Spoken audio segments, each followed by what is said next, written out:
Is there something interfering with your happiness or preventing you from achieving your goals? I have used professional help to perform at my best in the cage. Now, our show sponsor, BetterHelp, can help you perform better in life. BetterHelp will assess your needs and match you with your own licensed professional therapist, and they'll do it within 48 hours. This is not a crisis line. This is not self-help. It is professional counseling done discreetly, online, at your convenience from anywhere in the world. There's a broad range of expertise in BetterHelp's 15,000 plus counselor network. You can log into your account anytime and send a message to your counselor. Plus, you can schedule weekly video or phone sessions so you won't ever have to sit in an uncomfortable waiting room again. It's more affordable than traditional offline counseling, and financial aid is available. BetterHelp wants you to start living a happier life today. Visit betterhelp.com/Chael and save 10% off your first month. Join over 1 million people taking charge of their mental health with the help of an experienced professional. Kevin Lee's got an opponent. He's going to take on Daniel Rodriguez. Now, I'm not positive if Rodriguez has fought in the UFC before. I don't know if this is a situation like Sean O'Malley just went through, where they bring Chris up through the ranks and he gets a contract. But I know enough about Daniel to tell you that he is not a household name. None of you would know who he is. And by the way, trust me, he's really good. Guy's 15-2. He's in the UFC, and I think he has fought before. I'm just sharing with you. I didn't see it. I couldn't tell you right off the top of my head. Point is this. What do you do if you're in Kevin Lee's spot? And I think that answer should be blindingly obvious. Nothing changes. You take care of you, which means to get in shape, to meet a date that's agreed on, to follow the unified rules as you understand them, and to make the weight the day before. You handle you. Should have nothing to do with who they put in there opposite you.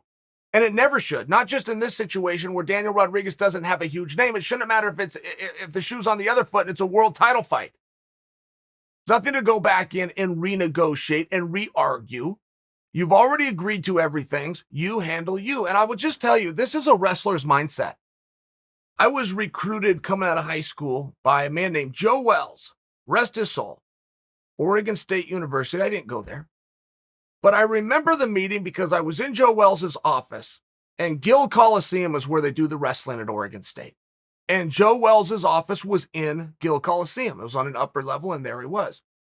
Relevant to that being, he told me, I want a guy that will pull up his singlet straps, put on his headgear, and walk onto that mat against anybody from anywhere in the country who comes from the other side. That wasn't a big ask by Joe Wells. That was exactly how wrestlers do it from day one. Wrestlers, and Kevin Lee comes into this. He is a wrestler. But wrestlers will enter a tournament every single Saturday since they were little boys. Through junior high, through high school, through college, every Saturday, they will pay to enter. They will have no idea who else decided to enter the same tournament. Then the brackets get drawn blindly. There's no seeding. There's no arguing. It's a blind draw, straight line bracket. So now even once you find out who your opponent is, you don't know who your next opponent is going to be. You don't know who's going to win in advance. You don't know if you're going to win in advance. You might go to the consolation side with another guy. My point being, a wrestler's mindset will never be convoluted. That is a curse put on specifically the sport of fake tough guys known as MMA. A fake tough guy will have to sit down and talk about who he's going to take on and what the preparation is and what the weight and what the rules and what kind of stuff is going to be put into the gloves. This is silly. A wrestler would never think like that, which is why Kevin didn't think like that. Kevin called for an opponent the very day that his original scheduled opponent pulled out, and he didn't care who it was. He started throwing ideas out there. He came up with the name Mike Pear, but he didn't care who it was. I remind you, Kevin Lee is the only guy to accept the challenge from Islam Makhachev. Oh, and by the way, he was willing to go to Russia to fight him. That fight was on. Do you guys remember this? Kevin Lee was going to fight Islam. I don't think that Kevin would have got anything for that. He would now. Nobody knew what Islam Makhachev was as recently as 3 months ago. I'm going back close to 2 years when you really didn't know who he was, but he was just as dominant and just as beautiful of an undefeated record. Kevin Lee said, I'll fight the guy, all because somebody online challenged him.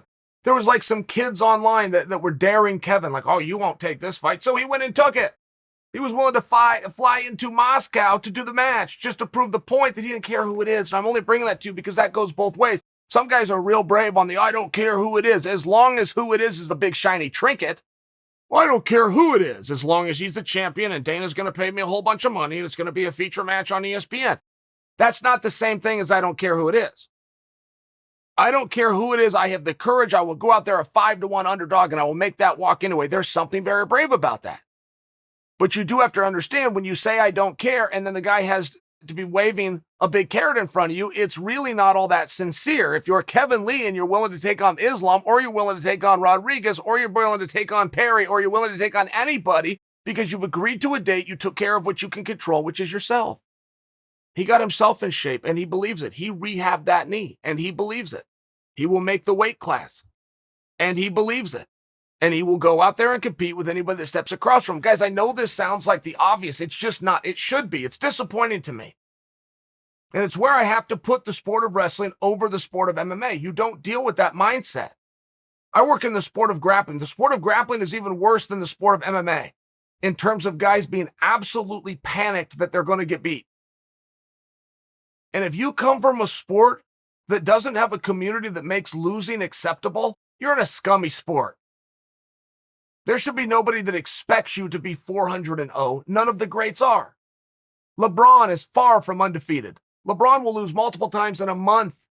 Tiger will lose to 8, 9, 10, 11 people in the same day. Serena will get, I could go through the list. The greats always get beat because they're searching for it. They're searching for competition that can beat them, that can teach them something, that can show them what they need to do to get better, that can motivate them so that you can then go through a peaking process and win when it matters. Whether that's the NCAA, whether that's the Olympic Games, whether that's the UFC title on Fight Night, whatever it is, but you're searching in the in-betweens. You're not trying to be perfect. You're in search of perfection. It's a very different mindset, and it gets so convoluted in MMA, and it was disappointing for me when the fighters started doing it. It was disappointing for me when the fighters who had a contract had to go in and argue to get more money because they thought their participation should be heavier. And it bothered me that the community accepted it. If you have a contract and you're not being paid enough money, for you to come in and complain and then have society accept it and go, yeah, that's not right. You should pay him more. How does that the answer instead of, hey, you dumb son of a bitch, why did you agree to that contract in the first place? Why did you sign and send that out on your social media and high-five your coaches and think you did such a great job in the first place? It now looks like you did it. That should be the real answer. Instead, the gun gets pointed in the other direction and somehow the narrative MMA lets it work. Then you got a guy, oh, I'll fight anybody. Well, I won't fight him. Well, I'll fight anybody as long as, and then you fill in the blanks. That's not the same as I'll fight anybody. What Kevin Lee is doing is I will fight anybody. That is honorable. Not to mention, Kevin has been out for a period of time with an injury, and he's changing weight classes. Kevin has it stacked against him. Oh, and by the way, he's taking on a hammer who you just haven't heard of. Rodriguez is 15-2.